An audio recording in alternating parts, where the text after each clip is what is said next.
श्री शिवाय पानाय नमस्तुभ्यं। स्वाहा पावन पवित्र समानाय दिन आ स्वाहा। गया है जिसे साल भर हम इंतजार करते हैं, शिवरात्रि का। शिवरात्रि पूजा सामग्री जो कि गुरुजी अपने आप में अद्भुत रूप से बताते हैं, उसकी पूरी लिस्ट देखेंगे कैसे कौन सी सामग्री है। कुछ मनोकामना की चीज़ें आवश्यक रूप से जब गुरुजी प्रयोग में लेते हैं तो हमारे पास नहीं होती है, उन्हें भी हम जानेंगे, जिस कारण से हम उस समय पछताते हैं कि हमारे पास यह नहीं हुआ। अब हम अपनी पूजा कैसे संपन्न करें, तो ध्यान से सुने कौन कौन सी वह पूजा सामग्री है। आप सभी जो है इन पूजा सामग्रियों को अपने घर पर लाकर रखें, ताकि शिवरात्रि के दिन आप जिस रात्रि का सबसे ज़्यादा इंतजार कर रहे हैं साल भर से, उस रात्रि में आपके सब मनोकामना पूर्ण हो जाए। तो कौन कौन सी सामग्री है, ध्यान से सुने। सबसे पहले बात कर लेते हैं नारियल। नारियल जो है हमेशा पुत्र पौत्र प्राप्ति, विवाह की बाधाओं को दूर करने, रोग कर्ज इत्यादि की मुक्ति के लिए जाना जाता है। इस दिन महादेव द्वारा प्रदत्त सभी चीज़ें अगर महादेव को समर्पित की जाएं तो वह सुखों की अनुभूति कराती हैं। आप जानते होंगे, जो भी नियमित रूप से गुरुजी की कथा सुनते हैं, उपाय सुनते हैं, या गुरुजी जब शिव पूजा करते हैं पार्थिव, तो उसमें नारियल संकल्प के तहत जरूर से अपने हाथ में लेते हैं। तो कोशिश करें कि आप भी शिवरात्रि की महारात्रि में, जिस दिन माँ पार्वती महादेव का विवाह हुआ था और शिवलिंग का प्रादुर्भाव धरती पर हुआ था, ऐसे में इस दिन अगर आप नारियल भगवान के निमित्त अपनी मनोकामना कहकर समर्पित करते हैं संकल्प लेकर, तो यह बहुत सुखद और श्रेष्ठ अनुभूति देता है। तो नारियल कोई महंगा नहीं आता, किसी भी शुभ और श्रेष्ठ दिन में आप नारियल ले आइए। ज़्यादा महंगा नहीं, छोटा सा ही एक नारियल लाए। यह नारियल माँ भगवती का स्वरूप भी माना जाता है और श्रेष्ठ तिथि पर यह महादेव के मंदिर में चढ़ाना या पार्थिव शिवलिंग के आसपास महादेव को समर्पित करना सब सुखों की अनुभूति कराता है। तो एक नारियल आप अपनी पूजा की थाली में इस दिन जरूर से रखिएगा, यह हमारे सभी व्रत उपवास को संपूर्ण करता है।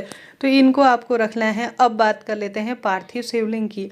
तो पार्थिव शिवलिंग का समय जो है आपको नोट करना है। पार्थिव शिवलिंग आपको बनाना है, जैसे आप शाम को पूजा कर रहे हैं तो शाम के समय में, जैसे कि रात्रि की शिवरात्रि की पूजा होती है, तो शिवरात्रि की पूजा आपको करनी है। तो शिवरात्रि की पूजा करने के लिए आपको पार्थिव शिवलिंग जो है 1-2 दिन पहले नहीं बनाना होगा। जैसे आप शाम को पूजा करेंगे प्रदोष काल में, तो 3-4 बजे को बना लीजिए, या 11-12 बजे को आप पार्थिव शिवलिंग बना लीजिएगा। ठीक है, पार्थिव शिवलिंग आपको अच्छी तरह से निर्माण कर लेना है। पार्थिव शिवलिंग बनाना और उसके क्या नियम है, क्या क्या उसमें मिलाना है, इसका विधि पहले ही बता दिया गया है। आप कमेंट्स में पिन कर रखा है वीडियो, जरूर से देखिएगा। आप सभी को वह जो है पार्थिव शिवलिंग बनाना है। एक घर के सदस्य के लिए एक ही पार्थिव शिवलिंग बनता है। गलत भ्रमजाल में ना पड़े कि सभी व्यक्ति अलग अलग पार्थिव शिवलिंग बनाएंगे, ऐसा कहीं नहीं लिखा है। घर में एक मूर्ति प्रतिमा होती है, एक पार्थिव शिवलिंग होता है, उसी का घर के सभी सदस्य पूजन करते हैं। तो बिल्कुल चिंता टेंशन ना करें, मात्र एक पार्थिव शिवलिंग छोटा सा बनाएं। उसके साथ आप चाहें तो गणेश जी बना सकते हैं, माता गौरा बना सकते हैं, नहीं तो आवश्यक नहीं है। उसके साथ ही मूर्ति प्रतिमा रखकर या सुपारी के गणेश जी और गौरा मैया बनाकर भी आप साथ में पूजा कर सकते हैं। तो आप सभी को इस तरह से बना लेना है एक विशेष पार्थिव शिवलिंग। ठीक है, मूर्ति प्रतिमा है तो उसका पूजन तो आप करेंगे ही, साथ ही इस दिन पार्थिव शिवलिंग अर्थात मिट्टी के शिवलिंग बनाने का सबसे अधिक विधान है। तो आप सभी को एक पार्थिव शिवलिंग बना लेना है। साथ ही बात आती है पंचामृत। देखिए, शिवलिंग आपने बना लिया, पंचामृत आपको बनाना है। पंचामृत आप दूध दही घी शक्कर शहद को एक स्टील के बर्तन में, तांबे के बर्तन में कभी भी पंचामृत या दूध नहीं मिलाया जाता, इस चीज़ का ध्यान रखें। एक स्टील के बर्तन में आप सभी को दूध दही घी शक्कर शहद, इन 5 चीज़ों से जो है पंचामृत बन जाता है। अगर इनको अलग अलग आप रख लेते हैं, दूध को एक बर्तन में, दही को, तो आप अलग अलग भी 5 बर्तनों में छोटे छोटे कटोरी या गिलास में रख सकते हैं। जल का लोटा एक रखें और साथ में थोड़ा और अलग से बाल्टी में आप जल का लोटा रखें, ताकि कम ना पड़े। कम होने से ज़्यादा होना बेहतर है, बार बार पूजा में बोलना ठीक नहीं होता है। तो आप सभी अच्छी तरह से पूजा की थाली में चीज़ों को रखें, कहीं कोई भूल चूक हो जाए तो आपकी पूजा अधूरी रह सकती है। तो ज़्यादा आप सभी को जल का लोटा अपने साथ रखना है, ज़्यादा पानी रखना है। ठीक है, पंचामृत रख लिया, जल आपने रख लिया साथ में। अब इसके साथ ही आपको आवश्यकता पड़ेगी गेहूं के दाने की। गेहूं के दाने संतान सुख देते हैं, पुत्र पौत्र का वरदान देते हैं, आप जानते हैं। तो गेहूं के दाने शिवलिंग पर शिवरात्रि के दिन चढ़ाना हमेशा ही वंश में वृद्धि करता है। अगर आप एक बच्चे की माता हैं तो भी करें, पुत्र प्राप्ति की इच्छा रखते हैं तो भी करें। तो आपकी इच्छा है, आप कितने गेहूं के दाने रखना चाहते हैं। कम से कम 21 गुरुजी ने कहा है 21 गेहूं के दाने आप रख लीजिए। 108 गेहूं के दाने भी आप रख सकते हैं, ठीक है। गेहूं के दाने रख लीजिए। गेहूं की बाली वाले भी कई उपाय प्रचलित हैं, उनको भी रख सकते हैं, परंतु आप साधारण सरल तरीके से गेहूं शिवलिंग पर जरूर से चढ़ाएं। कम ज़्यादा जितने भी हैं उतने आप सभी शिवलिंग पर गेहूं चढ़ाएं, ठीक है। इसके बाद आपको रखने हैं 2 दीपक। 2 दीपक में सबसे पहला दीपक जो है भगवान की आरती करने के लिए साक्ष्य स्वरूप में रहता है, साक्षी होता है दीपक प्रज्वलित। हमेशा शिव का अभिषेक करने के बाद सबसे पहले दीपक ही लगाया जाता है। तो 1 दीपक आप लगा लीजिए और 1-2 दीपक की आवश्यकता पड़ेगी। दोनों में गोल बत्ती, घी या तेल का प्रयोग करें। तिल का तेल होगा, सरसों का नहीं, इस बात का ध्यान रखें।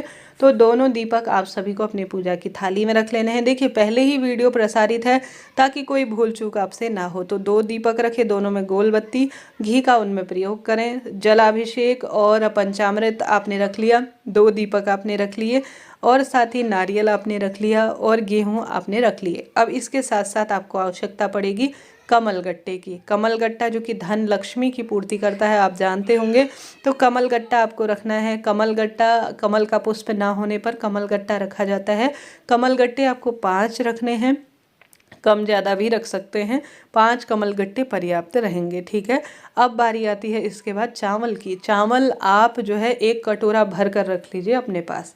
आप सभी शिव मंदिर में पूजा करते हैं तो वहाँ काम में ले सकते हैं, घर पर संकल्प लेंगे तब ले सकते हैं। 108 की संख्या में आपको लेने हैं जो कि पूजा में काम आएंगे। यह बहुत शुभ अंक माना जाता है 108। उसके अलावा आप थोड़ा ज़्यादा ही लीजिएगा, जैसे दीपक के नीचे रखने के लिए खाली दीपक धरती पर नहीं रखा जाता, इसलिए आप ज़्यादा जो है थोड़ा जो है कटोरी भरकर ही, कहने का अर्थ है, चावल लीजिएगा।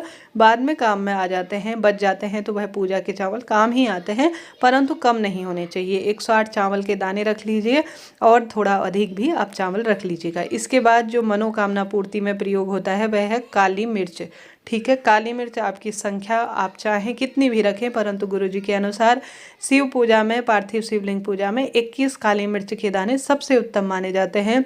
तो 21 काली मिर्च के दाने आप रख लीजिएगा, नोट करते हुए चलिएगा चीज़ें। इसके बाद आपको 1 चुटकी काला तिल रखना है। कितनी? 1 चुटकी काला तिल, ज़्यादा भी रख सकते हैं। धतूरा रख लीजिए, धतूरा कम ज़्यादा जितनी भी है, परंतु 1 कहा है गुरुजी ने शिव पूजा, पार्थिव शिव पूजा में, तो 1 आपको धतूरा रखना है। शमी के पत्ते रखने हैं, कम ज़्यादा जितने भी आपसे हो उतने रख लीजिए, परंतु 7 शमी के पत्ते होने चाहिए। शमी के पत्ते ना हो तो आप 7 चावल के दाने भी शमी पत्ते का भाव करते हुए शिवलिंग पर चढ़ा सकते हैं। 7 आपको गुलाब के फूल की आवश्यकता पड़ेगी, तो 7 की संख्या में गुलाब के फूल आप ले लीजिए। माता को समर्पित करेंगे, साथ ही महादेव को भी समर्पित करें। लाल गुलाब फूल रख लीजिए और इससे अधिक जो संख्या बता रही हूँ उससे ज़्यादा भी थोड़ा रखिएगा, ज़्यादा काम ही आती है चीज़ें, कम नहीं होनी चाहिए। अब गुलाब जो सुपारी आती है ना, गोल सुपारी, वह रखनी है 3, एक तो गौरी मैया के नाम की, एक श्री गणेश जी के नाम की और एक महादेव के नाम की। तो 3 गोल सुपारी आप लाकर बाजार से अभी से घर में रखें। आपको 2 जनेऊ की आवश्यकता पड़ेगी, 2 जनेऊ, एक महादेव के लिए, एक गणेश जी महाराज के लिए, ठीक है। आप पूरे साल भर में नहीं चढ़ाते हैं मनोकामना के लिए, इस दिन 2 जनेऊ आप शिवलिंग पर, एक गणेश जी के लिए, एक महादेव के लिए जरूर चढ़ाएं। अब 5 फल आपको रखने हैं, जिसे पंच फल कहा जाता है। पंच फल गुरुजी ने कहा है आपसे नहीं बन पाते हैं, कोई दिक्कत नहीं है, आप जो है जितने आपसे हो पाते हैं, जैसे अभी सबसे ज़्यादा जो प्रचलित है वह है बेर। बेर लेकर आइए बाजार से, उसका भोग भगवान जी को आपको जरूर लगाना है, ठीक है। मिठाई लेकर आइए बाजार से, नहीं तो घर पर भी जो प्रसाद है उसका आप भोग लगा सकते हैं। सुगंधित इत्र आप जरूर लगाएं, सुगंधित इत्र से बहुत अधिक सुखों की अनुभूति होती है। एक बार इत्र आप घर पर ला सकते हैं, हमेशा काम आता है। चंदन आप ले आइए, पीला चंदन, लाल चंदन जो भी है, मौली वस्त्र रूप में समर्पित की जाती है वह ले लीजिए। कपूर ले लीजिए। कपूर हमेशा जो है पूजा के अंत में काम में आता है। इस तरह से आपको यह सामग्री लेनी है। इसके साथ आप गन्ने का रस ले सकते हैं, नारियल पानी ले सकते हैं, चंदन का पानी ले सकते हैं, गंगा जल ले सकते हैं, सुपारी ला सकते हैं। यह सभी चीज़ें अपने आप में अद्भुत हैं। शहद शिवलिंग पर चढ़ा सकते हैं, भस्म शिवलिंग पर चढ़ा सकते हैं। माता गौरा को इस दिन हल्दी कुमकुम चढ़ा सकते हैं, क्योंकि महादेव और माँ गौरा का यह विवाह का दिन है। सुहाग की सामग्री जरूर लीजिएगा। कुछ दक्षिणा 10 या 11 रुपए यह लीजिएगा। इस तरह से यह शिव पूजा की संपूर्ण सामग्री है। आंकड़े के पत्ते लीजिएगा, बेलपत्र की माला ले सकते हैं। बेलपत्र 11, 21, 51 जितनी भी है वह आपको लेनी है। इस तरह से आपको शिव पूजा की यह संपूर्ण सामग्री रखनी है। आप शिव पूजा की सामग्री एक दिन पहले ही प्रबंध कर लीजिए। जिस दिन आपका व्रत होगा उस दिन किसी पेड़ की पत्ती ना टूटने पाए। खासतौर पर बेलपत्र, इस बात का ध्यान रखते हुए कार्य कीजिएगा। तो 1-2 दिन पहले ही बेलपत्र और आंकड़े की पत्ती, आंकड़े के फूल, मंदार का फूल और यह जो महादेव को प्रिय कनेर का फूल होता है, इन पुष्पों की आप व्यवस्था कर लीजिए। यह वस्तु फ्री की होती है। इनका प्रबंध अगर आप कर शिवरात्रि के दिन समर्पित करते हैं तो बहुत सुखों की अनुभूति होती है। भांग के पत्ते, भस्म महादेव को बहुत प्रिय है, तो इनका प्रबंध कर आप शिव पूजा में इनको काम में लीजिएगा। यह पूजा कोई साधारण नहीं है, यह भाग्य बदलने की पूजा है, यह जीवन को बदलने की पूजा है। गुरुजी पूजा कराते हैं तो अत्यधिक शुभ है, श्रेष्ठ है। गुरुजी कराते हैं, करते हैं, वह स्वयं जो है टीवी में ऑनलाइन आता है। मैं हर साल प्रसारित करती हूँ, ऑनलाइन भी दिखाती हूँ आपको। गुरुजी ऑनलाइन करते हुए आपको दिखते हैं। उन्हीं के साथ साथ आप पूजन कर सकते हैं, उन्हें देख सकते हैं।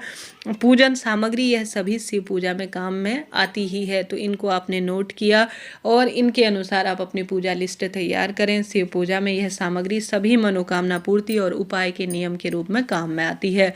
जौ आप चढ़ा सकते हैं, जौ चढ़ाना, काले तिल चढ़ाना, यह सभी चीज़ें बहुत सिद्धता के रूप में जानी जाती है। तो शिव पूजा में इनका प्रयोग करें।